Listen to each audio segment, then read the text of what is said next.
I am S.K. Mishra and I welcome you to the Sharp Career। आज मैं आपके लिए एक शब्द लाया हूं, वर्ड ऑफ द डे। क्या वाट इसकी अंग्रेजी होती है। वाट शब्द का प्रयोग कब होता है, पहले आपको यह समझना है। वाट का शब्द का प्रयोग तब होता है जब वाक्य में क्या शब्द शुरू में ना आकर बीच में आए, वरना वो सेंटेंसेस सहायक क्रियाओं से बनते हैं। सहायक क्रियाएं कौन सी होती हैं? Is, am, are, was, were, have, has, had, ये सब सहायक क्रियाएं हैं। विल, शैल, ये सब सहायक क्रियाएं हैं। तो इन सहायक क्रियाओं को शुरू में लाना पड़ता है जबकि क्या शब्द शुरू में आए। यदि क्या शब्द बीच में आए तो अंग्रेजी वाट बनेगी, नहीं तो सहायक क्रिया को अगर शुरू में रख देंगे आप तो उसकी अंग्रेजी नहीं बनेगी। डू, डज, डू, डज शुरू में रख दीजिए प्रेजेंट इंडेफिनिट में। Is, am, are present continuous में शुरू में रख दीजिए। हैव या हैज प्रेजेंट परफेक्ट में शुरू में रख दीजिए और प्रेजेंट परफेक्ट कंटिन्यूअस में। और वाज या वर, वाज या वर या आप कह सकते हैं डिड का प्रयोग होता है। पास्ट इंडेफिनिट में डिड का प्रयोग शुरू में कर देंगे, उसके बाद वाज या वर का प्रयोग पास्ट कंटिन्यूअस में कर देंगे। हैड का प्रयोग कर देंगे पास्ट परफेक्ट में। विल या शैल का प्रयोग करेंगे हम फ्यूचर में। तो ये सहायक क्रियाएं हैं। और क्या शब्द यदि वाक्य के शुरू में आता है तो उसकी अंग्रेजी क्या नहीं बनती, यानी व्हाट नहीं बनती। और इज, एम, आर ये सहायक जो क्रियाएं होती हैं इनको शुरू में रख दिया जाता है। देखें, क्या व्हाट इसकी अंग्रेजी कब बनेगी? जब वाक्य के बीच में आए। वह क्या है, देखिए इसमें क्या शब्द कहां आया है। वह क्या है, क्वेश्चन मार्क होगा। वह क्या है, व्हाट इज दैट। यह क्या है, व्हाट इज दिस। दिस और दैट में अंतर समझ लें। दिस करीब की चीज को कहते हैं और दैट दूर की चीज को कहते हैं। कोई चीज करीब है, जैसे ये मान लिया पेन है मेरे हाथ में, स्केच है, ये अगर करीब है तो हम इसको कहेंगे व्हाट इज दिस, और यदि ये दूर है तो हम इसको कहेंगे व्हाट इज दैट। तो ये अंतर पड़ता है दूरी का। क्या हुआ, व्हाट हैपेंड, क्या हुआ, इसके बाद क्या हुआ। अब देखिए क्या हुआ, हैपेंड शब्द का प्रयोग होगा, सेकंड फॉर्म आएगी व्हाट हैपेंड। इसके बाद क्या हुआ, व्हाट हैपेंड नेक्स्ट। इसके बाद क्या हुआ, इस तरीके से भी अंग्रेजी बन सकती है। व्हाट हैपेंड आफ्टर दैट, उसके बाद क्या हुआ।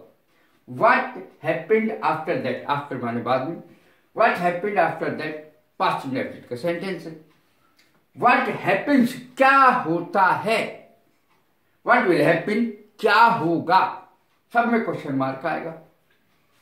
उसने क्या पूछा और उसने क्या क्या पूछा, अंग्रेजी एक ही बनती है। हम लोग कंफ्यूज हो जाते हैं। उसने क्या पूछा, उसने क्या क्या पूछा। देखें अब आगे, उसने क्या पूछा, what did he ask, what did he ask question mark. What question did he ask, उसने क्या क्या पूछा। व्हाट क्वेश्चन, कौन कौन से प्रश्न पूछे। What questions did he ask. Did अगर लग जाए वाक्य में तो क्रिया की फर्स्ट फॉर्म लगती है। व्हाट, उसने कौन कौन से प्रश्न पूछे, क्या क्या प्रश्न पूछे, इसको प्लूरल में कर दीजिए, क्वेश्चन की जगह क्वेश्चंस कर लीजिए। What questions did he ask, उसने कौन कौन से प्रश्न पूछे, क्या क्या प्रश्न पूछे, क्या क्या प्रश्न पूछे, डबल आ गया। तो कोई अंग्रेजी वाट वाट दो बार नहीं आएगी। जैसे क्या क्या प्रश्न पूछे तो वाट वाट बच्चे दो बार लगा देते हैं। What questions did he ask, उसने क्या क्या क्वेश्चन पूछे, कौन कौन से प्रश्न पूछे। व्हाट विल ही आस्क, वो क्या पूछेगा, ये फ्यूचर में मैंने बना दिया है। What does he ask, what does he ask ये प्रेजेंट इंडेफिनिट का है, वो क्या पूछता है। अब देखिए क्या बात है, व्हाट इज द मैटर, क्या बात है, क्या हुआ, बात क्या है, इस तरीके से पूछते हैं बात क्या होगी भाई, व्हाट इज द मैटर, बात क्या है, मामला क्या है। व्हाट इज योर नेम, तुम्हारा नाम क्या है। व्हाट इज योर एड्रेस, तुम्हारा पता क्या है। What is your telephone number, तुम्हारा टेलीफोन नंबर क्या है। हम पूछते ही रहते हैं सुबह से शाम तक। क्या टाइम है, क्या टाइम है कि अंग्रेजी व्हाट टाइम इज इट, क्या टाइम है। और अगर हमें यह पूछना, बहुत जरूरी चीज यहां पर सुन लें, अगर हमें यह पूछना है आपकी घड़ी में क्या बजा है, तो जितने लोगों से पूछा जाता है वो हमेशा इन योर वॉच लगाते हैं। आपकी घड़ी में क्या बजा है तो इन योर वॉच लगाते हैं, जो बिल्कुल गलत है।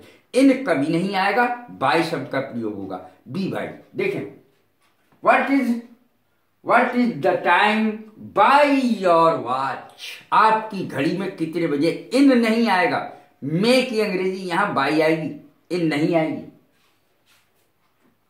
अब देखें, तुमने क्या कहा, व्हाट डिड यू से, तुमने क्या कहा। व्हाट डज ही से, वो क्या कहता है।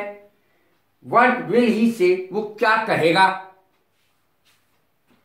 यह केक किस चीज का बना है, कितना इंपॉर्टेंट सेंटेंस है ये केक किस चीज का बना है, ये रोटी किस चीज की बनी है, ये क्या किस चीज का बना हुआ है, पूछते हैं हम, अंग्रेजी नहीं जानते। देखें, what is this cake made of, what is this cake made of, ये केक किस किस चीज से मिलकर के बना है, ये केक काय से मिलकर के बना है, किसी भी चीज के लिए कह सकते हैं।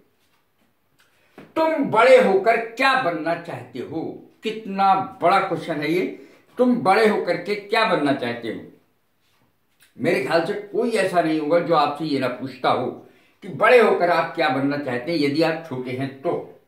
तुम बड़े होकर क्या बनना चाहते हो, what do you want to be, इतना भी काफी है वैसे। तुम क्या बनना चाहते हो। व्हेन यू ग्रो अप, जब तुम बड़े हो जाते हो, बड़े होकर तुम क्या बनोगे। What do you want to be when you grow up. मैंने उससे पूछा मैं क्या कपड़े पहनूं। आई आस्क्ड माई वाइफ, मैंने अपनी पत्नी से पूछा। ज्यादातर लोग अपनी पत्नी से ही पूछते कि मैं क्या कपड़े पहनूं। I asked my wife what clothes I should wear, क्या कपड़े पहनूं, मैंने अपनी पत्नी से पूछा। क्या ख्याल है इसके बारे में, इसकी अंग्रेजी क्या होगी, क्या ख्याल है आपका इस बारे में। देखें, what about my new shirt, what about इसकी अंग्रेजी होगी, क्या ख्याल है इसके बारे में, अंग्रेजी होगी what about. What about my new shirt, मेरे नई कमीज के बारे में क्या ख्याल है। What about my new book, मेरी नई किताब के बारे में आपका क्या ख्याल है। इस तरीके से पूछते हैं क्या ख्याल है इसके बारे में, व्हाट अबाउट। किस लिए, अब किस लिए की अंग्रेजी देखें, व्हाट फॉर, किस लिए। आपको कठिन पड़ती है सारी अंग्रेजी, इसलिए एक एक चीज बता रहा हूं, सेंटेंस में प्रयोग करके बता रहा हूं कि कैसे इनका प्रयोग होगा। व्हाट फॉर, किस लिए। What is this switch for, ये स्विच काय के लिए है, ये बटन काय के लिए है। What is this switch for, ये किस काम का है। हम पूछते नहीं ये किस काम का है, तो अंग्रेजी ऐसे बनती है what is this switch for, ये किस काम का स्विच है, नीचे क्या तो पंखा चलेगा, लाइट जलेगी, किस काम का है। और क्या क्या, व्हाट हैव यू, इसकी अंग्रेजी होती है और क्या क्या। व्हाट हैव यू, जैसे हम कहते हैं कपड़े हैं, किताबें हैं, और आपके पास क्या क्या है। क्लोथ्स, बुक्स, कॉमा लगेगा, clothes, books and what have you, और आपके पास क्या क्या है। क्या होगा अगर, इसको देखें, व्हाट इफ इसकी अंग्रेजी बनेगी क्या होगा अगर। व्हाट इफ इसकी अंग्रेजी ध्यान से देख ले। What if he comes back, अगर वो वापस आ गया तो क्या होगा। What if he comes back, क्या होगा अगर वो वापस आ गया, तो हम कहते ही हैं what if he comes back. What if he beats me, अगर वो मुझे पीटेगा, अगर वो मुझे पीटता है तो क्या होगा। व्हाट इफ ही किल्स मी, अगर वो मार देता मुझे जान से तो क्या होगा, इस तरीके से। What if she refuses to marry me, क्या होगा अगर वो मुझसे शादी करने को मना कर दे। What if she refuses to marry me, क्या होगा यदि वो मुझसे शादी करने को ही मना कर दे। अब देखिए क्या सुंदर फूल है, एक्सक्लेमेटरी सेंटेंसेस, इसमें ये चिन्ह मिल लगता है, एक्सक्लेमेटरी मार्क कहते हैं इसको। क्या सुंदर फूल है। व्हाट ए शब्द का प्रयोग करें और आखिर में एक्सक्लेमेटरी मार्क लगेगा, जो इस प्रकार का है जो मैंने ये लगाया है। व्हाट ए ब्यूटीफुल फ्लावर, कितना सुंदर फूल है, कहते हैं हम, वाह मजा आ गया, कितना सुंदर फूल है। व्हाट ए ब्यूटीफुल गर्ल, कितनी सुंदर लड़की है। व्हाट ए बिग ईटर, कितना पेटू है। बिग ईटर की हिंदी समझ लें, पेटू बहुत ज्यादा खाने वाला, यहां तक गले तक खाने वाला। व्हाट ए बिग ईटर, कितना पेटू आदमी है, कितना खाने वाला आदमी है। व्हाट ए ब्यूटी, क्या सुंदर चीज है। व्हाट ए ब्यूटीफुल सीन, क्या सुंदर नजारा है। हम कहते हैं ना कश्मीर वगैरह जाते हैं या किसी सुंदर स्थान पर पहाड़ों पर जाते हैं, अरे क्या नजारा है, क्या सीन है। व्हाट ए ब्यूटीफुल सीन, क्या सीन है, वाह। व्हाट ए हैंडसम बॉय, क्या सुंदर लड़का है या कितना सुंदर लड़का है, इसकी अंग्रेजी यही बनेगी। कैसी लगी है मेरी वीडियो, लाइक करें, शेयर करें, सब्सक्राइब करें। God bless you, thank you very much.